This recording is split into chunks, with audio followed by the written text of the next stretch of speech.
Good evening. My name is I.C.U. I hope you're doing great. I'm making this video because I'm thinking about cost of living crisis and the current situation that we're living in where minimum wage hasn't been federal minimum wage has been 7.25 for like the past 15 years. For the past 16 years actually. I think it was 2009 since it was last raised. And the cost of living crisis, everything's more expensive nowadays, food, housing, you name it. But I wanted to touch on the subject of a particular purchase that it's known as a cultural icon for Americans ever since, well, the 20th century, when we started getting on wheels, when we started buying our first car, right? America is a nation that, is known for having open roads and open country and whatnot. It's known for, of course, freedom. And Americans sometimes express that freedom by taking great distance road trips. And I think everyone here watching this video can remember, of course, um, the purchase of their first vehicle and how it felt to be able to drive for yourself for the first time. Cars are a special thing for many of us. Uh, I hail from Puerto Rico, so we love cars over here.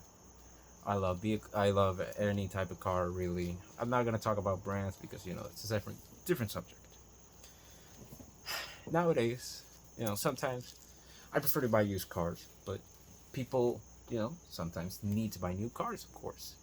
People who either work a lot or go around a lot, or sometimes the wife needs a car. New cars are uber expensive. There are no sub $20,000 cars right now for sale in the US you can buy brand new. And our selection is very limited compared to other markets. And, well, the average car payment is almost $800 a month for a fucking car. We can no longer buy a fucking car. And besides getting uber expensive, of course, you also have to deal with quality issues. Ever since the pandemic came, prices of vehicles have been very extraordinarily expensive. So expensive, in fact, that the average payment is almost $800 a month. It's ridiculous, but here we are. It's never been tougher in recent memory to be able to survive and basically have a living. We've been sold a bunch of bullshit and a bunch of lies for many years. Work and study and you'll do great in life. Well, that's no longer the case. And when you buy a car, you're making a purchase. Most people who buy a car don't buy it with the intent of selling it. I buy a car, I want to keep it for as long as possible. Of course, you have to deal with depreciation and other factors, but besides the point, you can buy a car for like in the 80s or 90s. You could buy a Toyota or a Honda or any other brand. There were they weren't as shitty as they were now. You could have a car for 15, 18, possibly even 20 years. I've known people who've bought cars in like the year 2000, 2001, or 98, and they still have the car since new. Cars that they maintain and they go well over 100, 200, 300,000 miles with proper maintenance, But you buy a car and they're not made to last anymore. You'll be lucky if you're going to be pushing 80,000 miles out of it. And that goes for every brand. That goes for Honda, for Toyota, for Volkswagen, Audi, BMW, Mercedes, Nissan, Mitsubishi, and with so few selections on the market. You compare this to the South American market and the European market, they get basic model Econoboxes, 3-cylinder cars with a 5-speed manual transmission. Cars that are made they're cheap cars. Cars that we need over here in the US, but we can't unfortunately get due to either federal laws or, tariffs. You got the chicken tax, for example, which adds, I think, a 25 or 50% tax on top of the price of the vehicle, I think. Correct me if I'm wrong. there is a lot of shit that that we have been dealing with, and we can't even buy a car. I think the average age for a car in the U.S. right now is around 12 years, which is it's a pretty steep incline. And I think we're going to be seeing that number increase over the years. I'm not sure up to what point it can get. If the market doesn't get its shit together, I'm guessing that we could probably see up to 20-year-old cars as the average age for, cars on the road, because it's better if you put a couple grand fixing your reliable daily driver than it is to buy a fucking new car on the market. That's how I see it. But nonetheless, it doesn't matter.